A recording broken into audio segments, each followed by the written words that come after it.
primera noticia del día es la siguiente.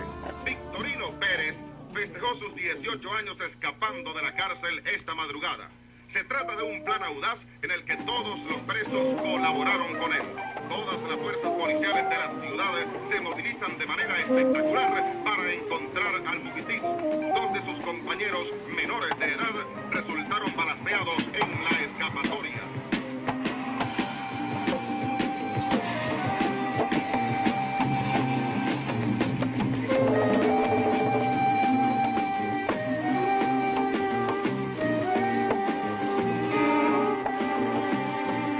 Todo el movimiento del nuevo cine venezolano, como fue llamado, comenzó con Cuando quiero llorar no lloro. Llegó al país Mauricio Wallerstein, se enamoró de la novela, se enamoró del país y de varias mujeres venezolanas también. Y entonces se quedó y me dijo, vamos a conseguir los derechos. Abigail Rojas estaba implicado en la coproducción. ¡Quieto todo el mundo! ¡Policía atrás! ¡Dame la pistola! ¡Vamos otra vez! ¡Rápido! ¡Párense todos! ¡Rápido! ¡Allá atrás también! ¡Péguense! ¡Levántate tú allá! ¡Vamos! ¡Péguense al motor! ¡Rápido! ¡Péguense! ¡Muévanse! ¡Péguense todos, por ¡Muévanse! favor! ¡Péguense! ¡Péguense! ¡Muévanse! ¡Vamos! ¡Pégate tú también! ¡Rápido! Tú, ponme aquí toda la plata y no te agaches.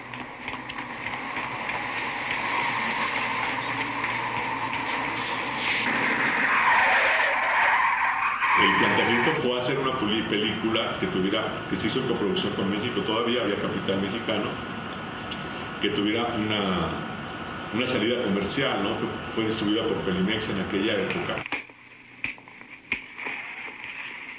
¿Más qué desea? Préstame el teléfono. Uy, no hay teléfono. Levanta las manos o te meto un tiro. Suelta el reloj y lo que tengas encima. Pon también la cartera.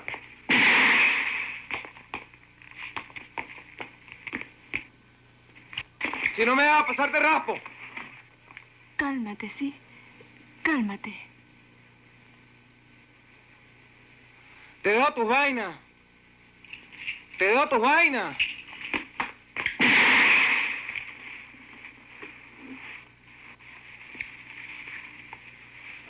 Yo presumo y siento ahora que eso era... Había primero el encuentro de un público venezolano con una cosa que más o menos les pertenecía a ellos, que era el país que vivían, ¿no?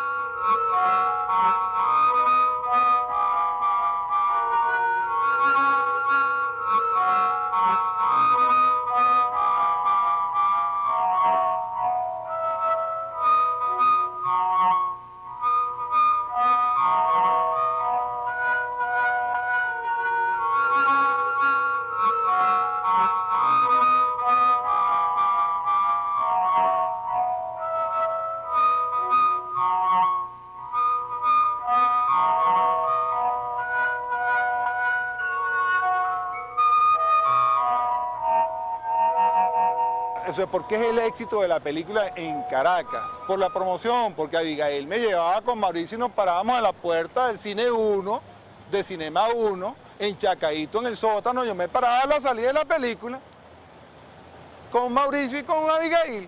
Éramos los tres, el trío imbatible.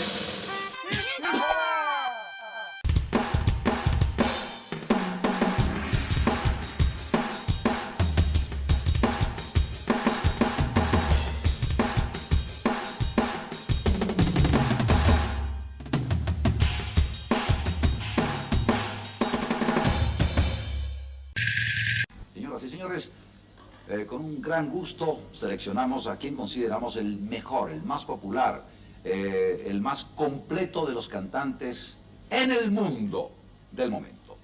Señoras y señoras, aquí está Tom Jones.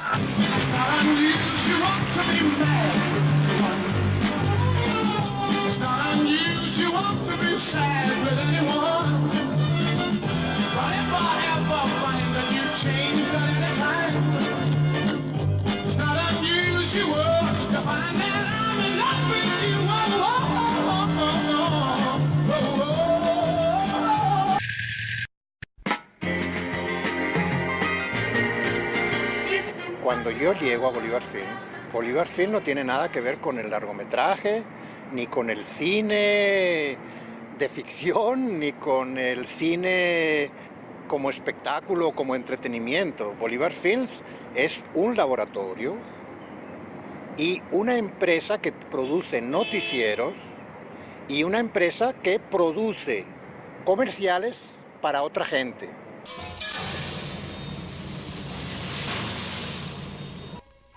Caracas se puebla de ricos hacendados que se establecen en el Paraíso y la Florida, y que mientras ocupan altos puestos en el andamiaje del gobierno, acaparan los grandes comercios, monopolizan las ventas de carne y pescado, los servicios públicos y los espectáculos.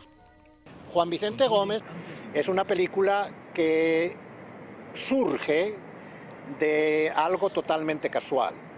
Yo estaba en Bolívar Films, había que hacer unos documentales con materiales de archivo, y entonces me enviaron a una casita que estaba ahí en la transversal de Santa Eduvigis, entre la primera y la segunda, y en esa casa había un galpón abierto donde había millares de latas. Gómez construye casi 5.000 kilómetros de carreteras válidas para su época a pesar de las limitaciones. Trazado realizado con medios empíricos sobre las viejas pistas de recuas. Poca intervención de técnicos calificados, apresuramiento y despilfarro en algunas vías de poco servicio. El general respondía a un gringo que celebraba sus carreteras: no soy un gran ingeniero, pero soy muy ingenioso. Es un trabajo de investigación. Primero, recuperar el material, restaurar algunas otras cosas, y después investigar en el país. Empecé a entrar en contacto con muchísima gente que ya todos ellos están muertos. El cardenal Quintero, Uslar Pietri, etcétera. Cuando él decía y definía con 3 palabras ese programa, era sincero. Decía que su programa era unión, paz y trabajo. ¿Qué era unión? Establecer una unidad de autoridad en todo el país, rompiendo las parcelas de poder que los caudillos habían ejercido regionalmente. ¿Qué era la paz? La extinción de la guerra civil a través de la extinción de los caudillos y la creación de un ejército nacional que dependiera del jefe supremo, que era él. ¿Y qué era trabajo? El regresar a los venezolanos a un ideal de vida simple, de vida de productor agrícola, que era lo que él había sido y lo que él había visto toda su vida hasta entonces. Mira, ese es el primer documental que yo sepa que sale al cine y tuvo una audiencia espectacular, o sea, muy grande. Gran parte de la gente que empezaba a hacer cine venía un poco de la guerra política, de la lucha política que había habido años antes. Eso también le daba una vitalidad enorme. Otra parte éramos los que llegábamos de fuera. Venezuela era un país que atraía mucho por su dinero, por su juventud, por las posibilidades a la gente de fuera. Llegamos españoles, mexicanos, franceses, argentinos. Es decir, fue un momento maravilloso, de concentración de voluntades y de talentos magníficos. Y ahí empezamos todos al mismo tiempo de hacer cine, a aprender a hacer cine.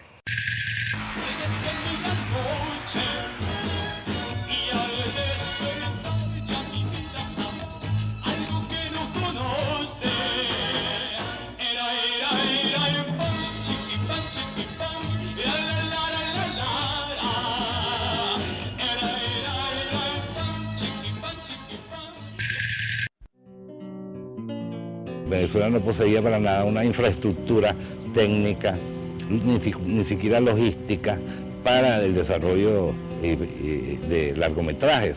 Entonces hubo que reinventar de cierta manera el cine. Los traveling se hacían desinflándole un poco los cauchos a una camioneta y colocando la cámara en la parte posterior. O sea, lo que para un cine profesional resultaba costoso y lleno de una parafernalia extraordinaria, nosotros lo solucionábamos con la brevedad y la escasez de nuestros recursos. Es que yo cuando vengo aquí me encuentro una pasión por hacer cine que era extraordinaria, ¿no?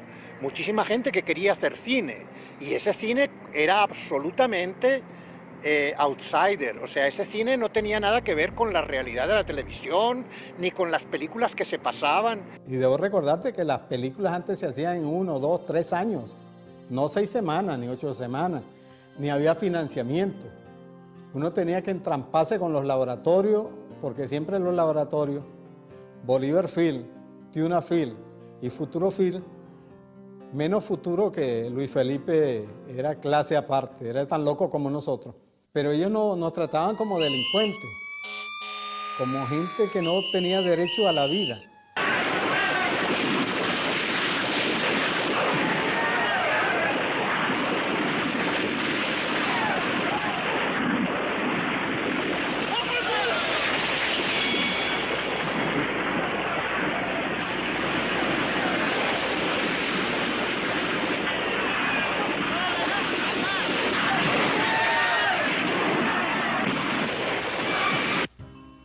habían pocas películas, muy pocas películas nuestras, de esa, no de los años 50, de esa generación, pues.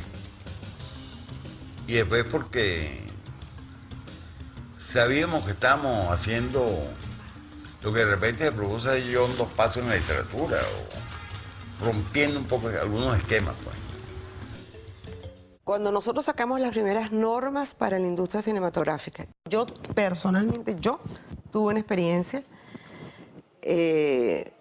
con el famoso señor Jack Valenti, con quien tuve oportunidad de conversar. Me acompañó Belén Rojas Guardia, testigo de esa reunión, aquí en el Hotel Tamanaco. Y él fue muy sincero conmigo y no habíamos prácticamente empezado. O sea, nosotros antes de empezar ya estábamos decretados a morir. Antes de que realmente eso tomara cuerpo, ya eso tenía un decreto de finalización, no de evolución ni de crecimiento. Me acuerdo que Valenti, que es un hombre muy inteligente, muy conocedor, me dijo, mira, esta es mi torta, esta es la torta. Me dibujó una torta, un círculo, esta es la torta. Ustedes de esta torta me han quitado este porcentaje, me dibujó así como un angulito, y nosotros no estamos dispuestos a dar un poquito más de este triangulito que está aquí. Después no me digas que no te lo advertí. Eso me lo dijo en inglés.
En ese momento yo creo que había una fuerza muy grande de todo el país por construir un país nuevo.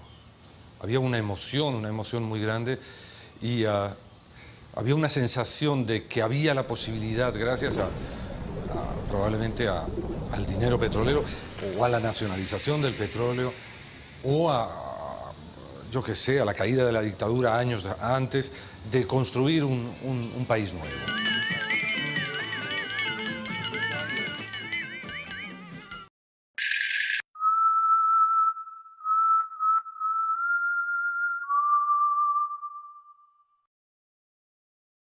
¡Llueven bolívares del cielo! 1000 bolívares mensuales durante un año de Giret para usted. Para cambiar el carro. Para viajar a Europa. Para pagar un apartamento.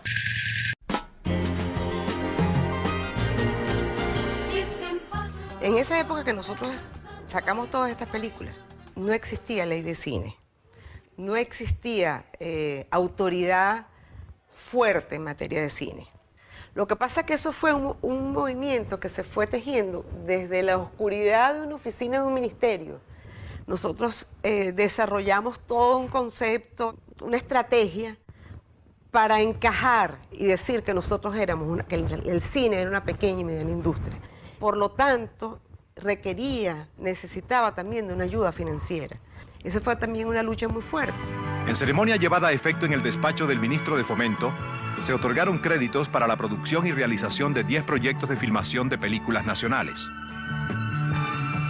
Los créditos provenientes del Fondo para Financiamiento de la Cinematografía Nacional, a cuyo aporte contribuyeron Corpo Industria y Corpo Turismo, fueron entregados por el propio ministro de Fomento, doctor José Ignacio Casal, a quien acompañaron altas personalidades de ambas corporaciones.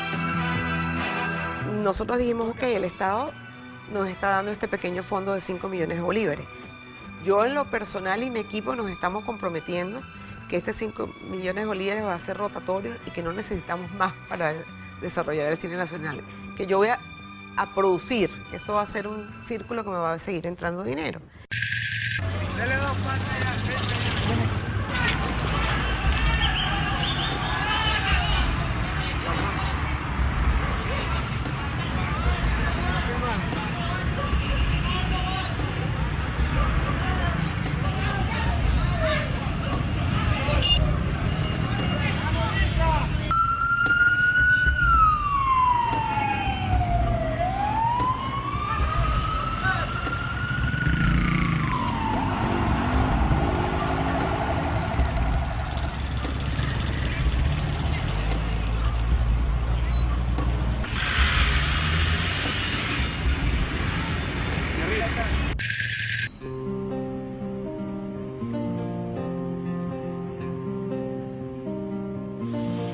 como cosa de la vida, me conocí con Clemente Lacerda, como a las 9 de la mañana. Pedí un cafecito con leche, el mesonero me dio fue un negro, empezamos a discutir. Clemente vio mi iniciativa, le llamó la atención. Me dijo, ¿no quiere trabajar conmigo en una película que se llama Soy un delincuente? ¿Y qué es eso? Porque para mí era extraño, no conocía ese ambiente. De casualidad veía una televisión blanco y negro ya para entonces. ¡Policía! ¿Qué es lo que pasa? ¿Qué es lo que pasa? ¿Qué es lo que pasa? Intentó sacarme la cartera. Estos ladrones, lléveselo preso. Señora agente, yo soy su tía, él no está robando nada, solo le estaba pidiendo algo. Pidiendo, así como me estaba robando la cartera. Tiene que acompañarme para que ponga la denuncia. Lo siento, agente, yo tengo mucho trabajo. Clemente era un hombre muy particular, incluso en el lenguaje cinematográfico. Y era un tipo, para la época, de cierta avanzada, a pesar de que era un hombre de, digamos, de poca cultura, en el sentido formal de la palabra.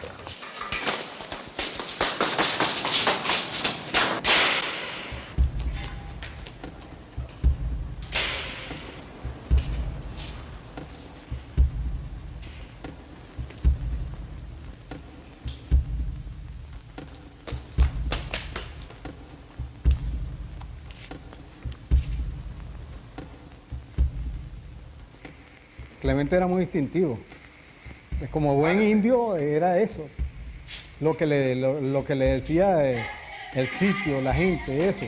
Tanto es así que nosotros trabajábamos muy rápido. Y entonces si era dentro de un rancho ya se sabía, como que si él hubiera vivido en ese bendito rancho. Pues.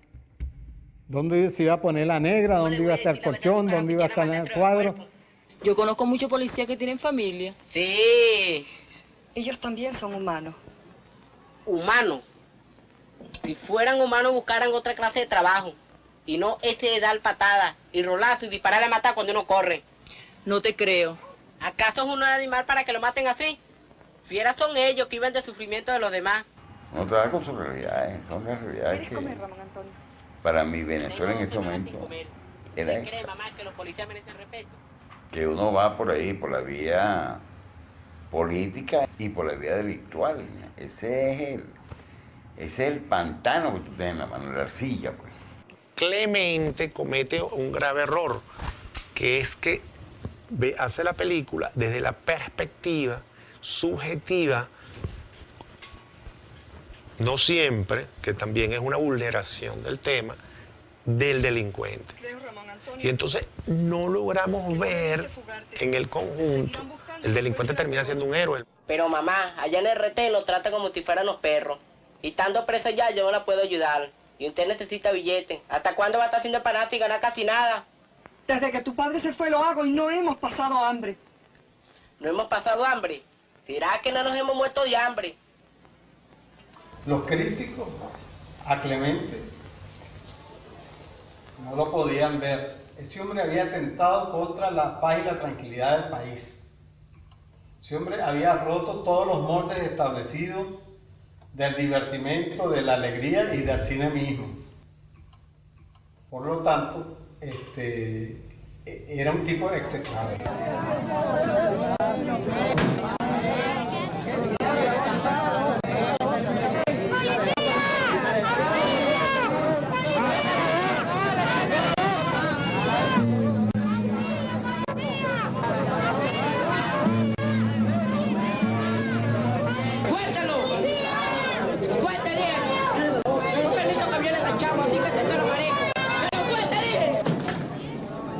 Hay algo muy importante que quiero decir, ¿no? Cuando nosotros subimos la primera vez en la noche, en la tarde, a grabar en Cerro Mamón, la Roca Talpeya, los delincuentes que estaban cerca, que eran delincuentes de verdad, que no era Ramón Antonio de Brizuela en una pantalla de ficción, o delincuentes de verdad, se sienten orgullosos de que Ramón Antonio Brizuela estuviera en su barrio.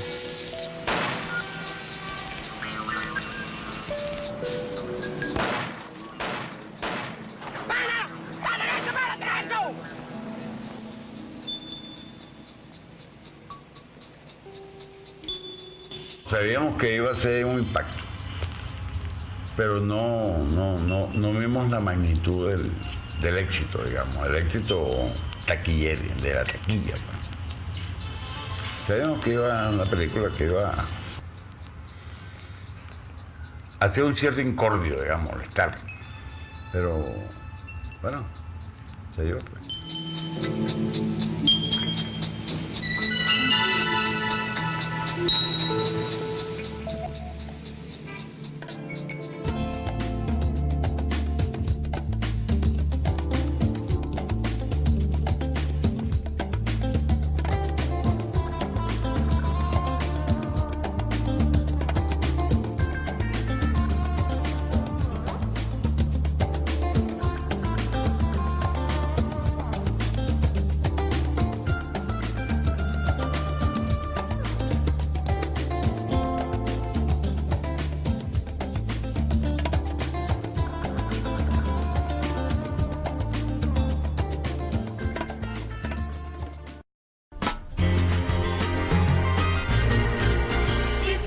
Yo te quiero decir que nosotros hicimos con 5 millones de bolívares, y por allí tengo la lista, más de 18 películas. Todas las películas de Clemente de la Cerda dieron dinero y ayudaron además a repotenciar el fondo. Las películas de Román de la época, exactamente igual. Las películas de Mauricio Wallerstein, sin lugar a dudas. Eran presupuestos muy módicos también. ¿Por qué estás tú aquí? Por venderle café a un negro. Sí. Después dicen que en este país no hay discriminación. ¿Tú vendes café? Yo sí, ¿y tú? Yo. No joda, chico. Yo no trabajo. Siempre traté de darle ese enfoque de que esa película es valiosa, es válida por sí misma, pero más valiosa y más válida va a ser cuando sea vista. Yo nunca dudé de que en el momento en que nosotros lográramos enfrentar o presentar a nuestro público un cine nuevo, novedoso, propio, con historias propias, yo nunca dudé de que podía despertar muchísimo interés. Tú robas. En este país todo el mundo roba, pero a la cárcel vamos nosotros. Y ni tanto, no lo vayas a creer. Canción mansa y es bien buena para entender a Giancarlo. Vale, ¿cuándo me sueltan? Me llamó en la noche y me dijo, tengo filmación ya. Eso fue la cosa, y tienes que filmar ya. Y yo dije, bueno, yo quería agarrar la película, porque para mí yo soy fotógrafo en ese momento, y yo lo que quería era dirigir fotografía. ¿No quieres más? No tengo hambre. Lo que no tienes es costumbre de papear. Qué vaina tan seria la vida. Si yo tuviera plata, las cosas que haría. Tremendo carro. Y todos los días con jeva para los mejores hoteles. De bonche todas las noches. Y venga la hierba. Y si aparece un fiscal, 10 fuerte para que se calle la boca. Y tuviera profesores para mí solo. Para aprender bien las cosas. Porque en las hay que ser culto. Como en los libros. Y tú ni sabes leer. Yo no sé leer porque no me enseñaron. Está bien, pan, era por echar vaina. Portugués, toma arrocito. ¿Estás millonario? Yo no tengo ni una locha. Bueno, después lo arreglamos.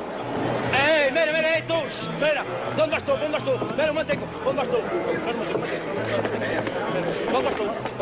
¿Dónde crees que voy a ir a la calle? A la calle. ¿Y quién va a pagar esto? ¿Pagar qué? Esta ¿tú me estás ahí? ¿Quién va a pagar esta? No joda, chico, no tengo plata. No tienes plata. ¿Y no tienes plata para tres las Porque monedas? tenía hambre. Tenías hambre. Mira, que huevón, portugués, Espera, no joda. contra tu madre. Tú me pagas o yo te mato. ¿Ves, esa puta? Tú me pagas o yo te mato. La próxima vez te veo los pollos. Contra tu madre, marihuanero. Me acuerdo que una vez que conversamos sobre la película, él siempre decía, no, es que Venezuela está despertando y Venezuela va a despertar y Venezuela tiene que ser otro y Venezuela es enamorado de Venezuela. Pero viendo esa parte que muchos subestiman.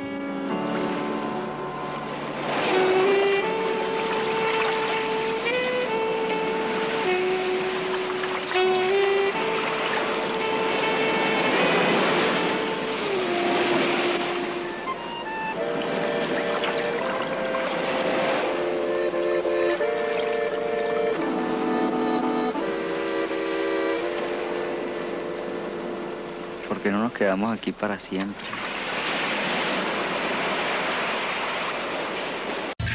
Club social, con sabor sensacional, por tan solo un mediecito. Club Social, solita o con todo lo que usted le eche, y es de maravilla con café con leche.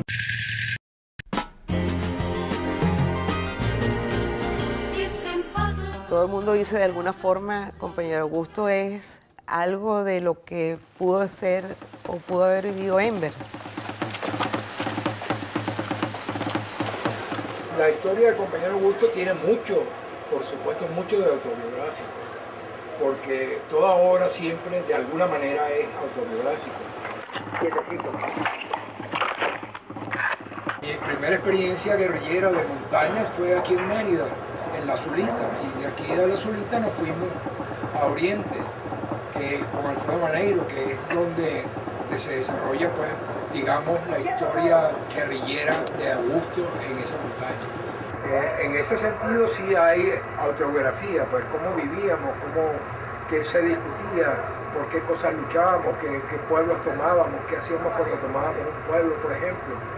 Frente a la violencia de los ricos, de los terratenientes, de los que explotan al pueblo, nosotros le respondemos con violencia revolucionaria. Nuestro ejército es un ejército de obreros, de campesinos y estudiantes. Hemos realizado esta operación limpiamente, sin derramar sangre inútilmente, para darle al pueblo lo que le pertenece. Es la historia de mucha gente, reunido en un solo personaje, por supuesto, que es Augusto, que traiciona y luego abandona los principios por los cuales se fue a la montaña en una época de su vida. Pero no es mi autobiografía en ese sentido. Yo todavía estoy dispuesta a coger montaña.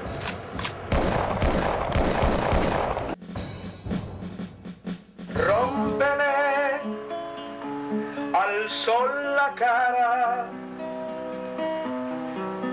si no te alumbra en la sierra. Que los La banda sonora es un poema de Caupolicán Valle que le hizo, bueno, imagínate tú, a nuestro gran guerrillero que fue Argimiro Gabaldón, al cual María Elena Lovera con una guitarra le puso música. En la batalla busques la primavera. Mira que yo estaré para quitarte. Así eran las escenas de cuando uno se iba para la guerrilla, entonces los amigos de uno lo despedían, como que si fuera, bueno, iba uno con la posibilidad de morir, ¿no? Entonces era la despedida final, etcétera, etcétera. Y era de verdad una situación bastante sentida, y yo creo que la atmósfera que ahí se dio refleja todo eso. Lluvia de balas cae como el granizo. Esa música es muy hermosa, es muy bella, y creo que es un logro de la película también. Yo te lo prometí, que si el muchacho me cumplía, yo te lo ponía a caminar. Y aquí estamos. Nuevo director creativo de la agencia. A mí me gusta el caviar, me gusta un buen vino, me gusta vestir, digamos, más o menos decentemente, pero eso no significa que eso sea lo que yo soy. Eso no es lo que uno es. Ahora, hacerse, alienarse en función de todas esas cosas externas y de esas comodidades superfluas en muchos casos, es por supuesto aburguesarse y dejar, digamos, perder el temple de la lucha. Eso es algo que muchos de los compañeros que fueron guerrilleros en un momento determinado, luego se incorporaron a las universidades, hicieron profesores universitarios, aquí tengo muchos acá en Mérida, que luego terminaron siendo pues, unos señores burgueses que se conforman con tener un apartamento, un buen carro, una buena camioneta, tener vacaciones, tener un buen sueldo y nada más, y ya no les importa absolutamente nada. ¡Coño, que se nos está mirando esta vaina! ¡Coño, ¿para qué quedamos nosotros? ¿Para qué llega un coño de su madre afuera y decirnos yo voy a hacer una película sobre ustedes? Todo pasa, Augusto. Todo pasa.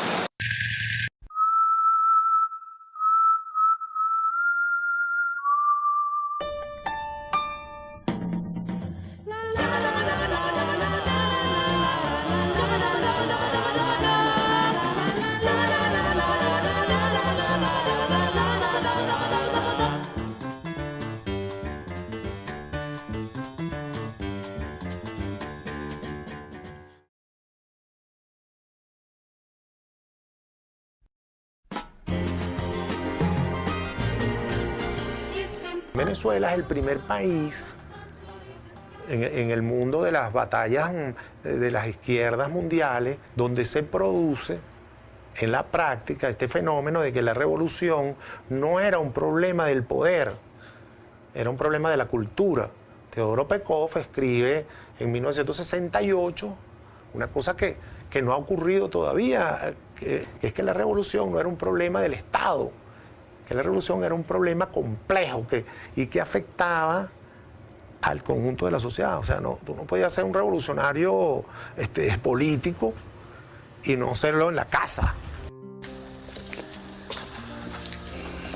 En Latinoamérica, siento yo, es un lugar donde la historia no pasa por el lado, sino por encima, donde nos apabulla, donde cada cosa que hacemos está relacionada con la historia y con la política.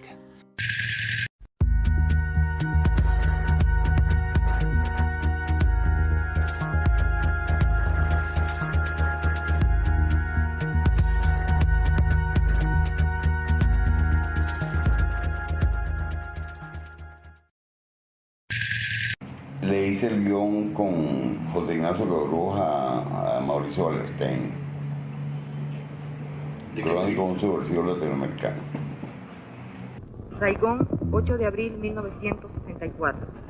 Por lo menos 43 guerrilleros fueron muertos en un tiroteo ayer entre unidades del gobierno y fuerzas del Vietcong. 14 soldados del gobierno y 6 norteamericanos murieron también durante la batalla. A 75 kilómetros de Saigón fueron destruidas algunas aldeas por bombardeos aéreos de aviones norteamericanos.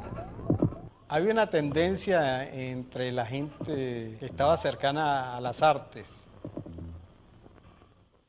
a hacer cosas en contra del régimen de acción democrática y de Copey.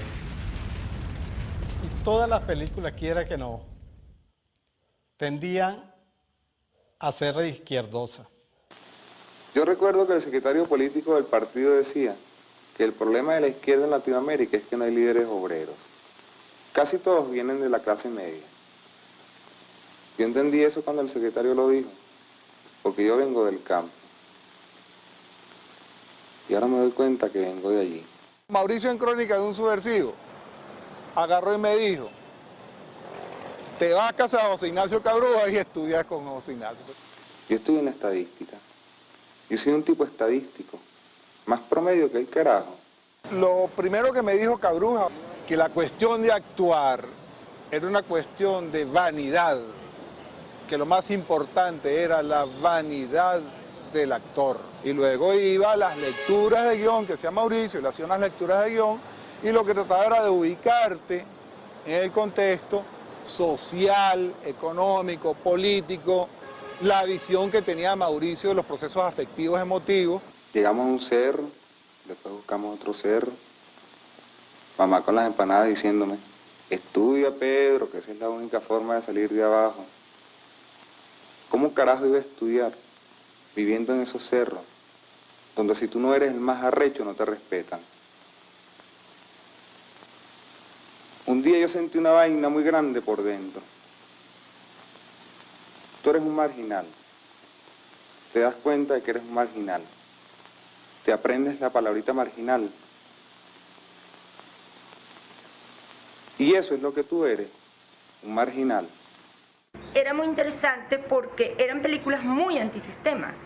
O sea, el sistema era o Ade o Copain. Estas eran películas que tocaban los temas y además de tocarlos, glorificaban a enemigos de ese sistema, como eran los guerrilleros, como eran los delincuentes. Lo que ustedes están haciendo es un delito. Mi país no está en guerra con su nación, ni con ustedes. Su país tiene 40 años de guerra con nosotros, ¿de acuerdo?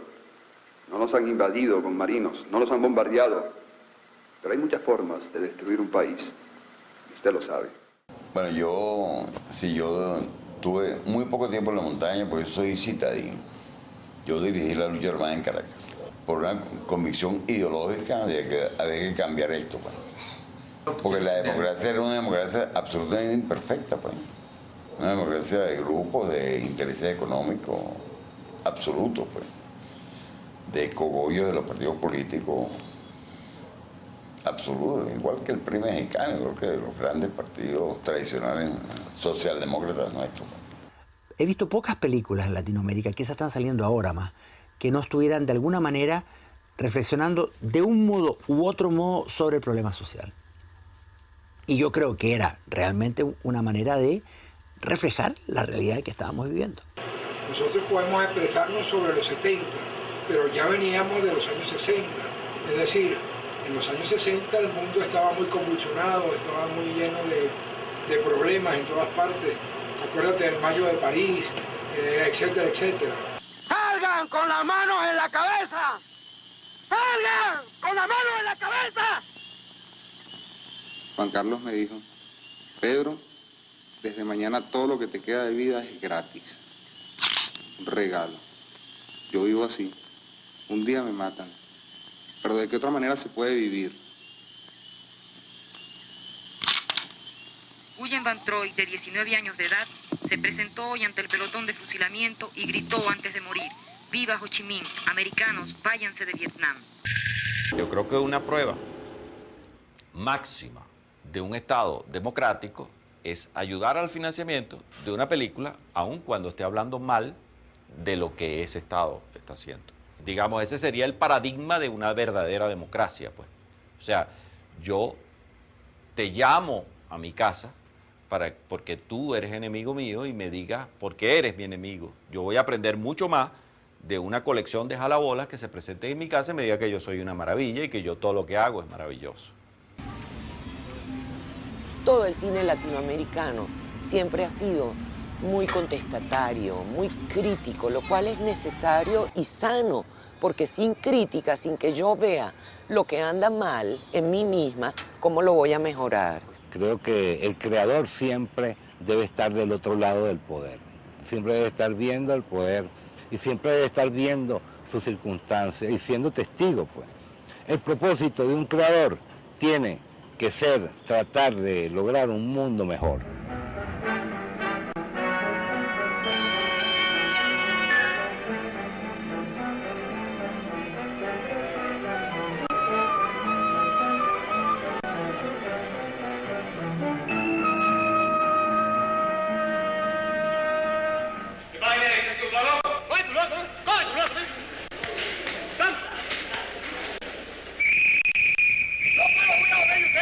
¡Asesino! ¿Y tú? Porque aprendas a respetar a los hombres. ¡Toma!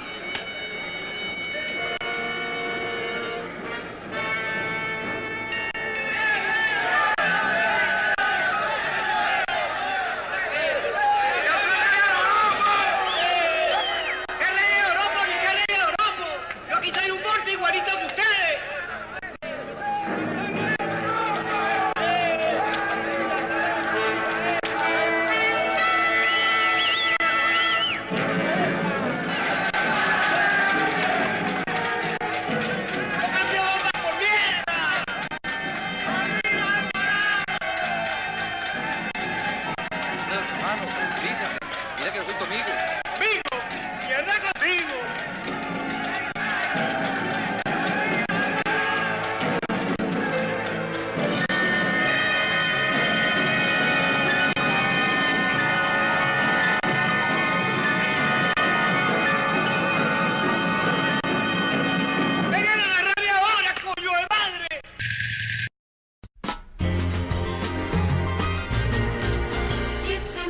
me recuerdo de esa época que yo podría considerar dorada, una enorme inquietud creadora, una intensa búsqueda por parte de los directores y los realizadores por encontrar perfiles, encontrar las historias que nos dibujaran como país, que dibujaran nuestro contexto humano. En ese momento había una desesperada necesidad de contar el país. Y si tú cuentas el país, irremediablemente, pues tienes que retratar este país que es el país donde vive el delincuente y vive Macu y vive la garza. Esa época fue una época de transición en varios aspectos, no solamente en el cine, también en la televisión, incluso en el teatro. Había como una especie de transición de el actuar al ser. Una de las pioneras de esa transición en televisión fue Doris Wells, a quienes, bueno, el país entero adorábamos. Mírate, sí, te las voy a devolver. Las de ayer y las de hoy. Oíste, hay tantos empanadas. Las de ayer y las de hoy. Además, el público quiere que el cine le diga la verdad. Y por eso nos dedicamos a un cine de denuncia, ya sea de denuncia por exclusión, de denuncia por una situación económica que no es necesaria, ni en esa época ni hoy en día, de denuncia porque la justicia no es tal, y sin justicia no puede haber democracia. Se denuncia la corrupción, se denuncian los cangrejos. Cuando quiero llorar no lloro, fue muy taquillera. La quema de Judas fue muy taquillera. Por ende, al público le gustan esos temas. Y entonces, jamás yo pensé que yo iba a ser Sagrado y Obsceno en cine. Y después El pez que fuma, mis obras de teatro. Pero si al público le gustaba, ¿por qué no seguir haciéndolo?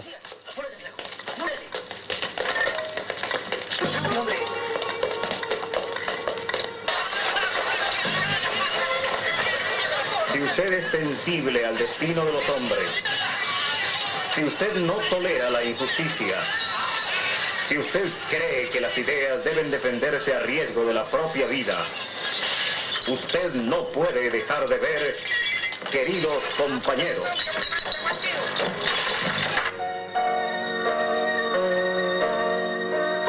La violenta y tierna historia de José, Vicente y Ana.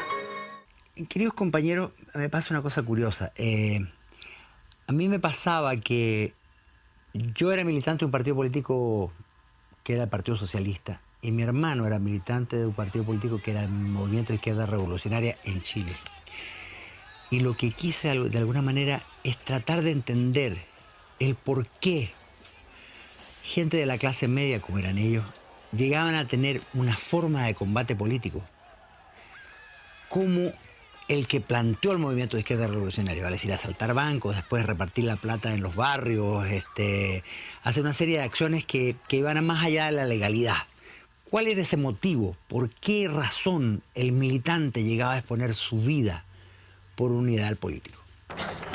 Levántate, viejo, llegó la policía. Lozano, sácalo. ¿Por dónde? Por el fondo. ¡Apúrate, hombre! José, José, toma, cuídate. Tenemos mucho que hablar todavía. Claro, yo hago, queridos compañeros, primero, antes de que suceda Pinochet, pero estaba en el aire el enfrentamiento. Nunca creímos que que iba a ser así de cruento, pero el enfrentamiento siempre estuvo en el aire. Y nosotros hablábamos de aquello que nos interesaba y nos preocupaba. Lo fundamental en este momento es que usted no puede llevar a la aventura a un grupo de pobladores. No ve las consecuencias, compañero. Aventuras, compañero. Si lo que pasa es que los pobladores, los campesinos, los obreros están encontrando unas nuevas formas de lucha, compañero. Estas son las nuevas formas de lucha que son efectivas. Y en cuanto a la cuestión de las elecciones, estamos de acuerdo, hay que ganar las elecciones, ¿ya? Pero con las elecciones solamente se va a ganar el gobierno, ¿no es cierto? Yo pienso que siempre estamos comunicando ideología, estamos entendiendo por ideología una forma de ver las cosas y una forma de mirar el mundo y una forma de solucionar las cosas o de una forma de manejarse con las relaciones humanas, con las relaciones de poder, con las relaciones entre los hombres.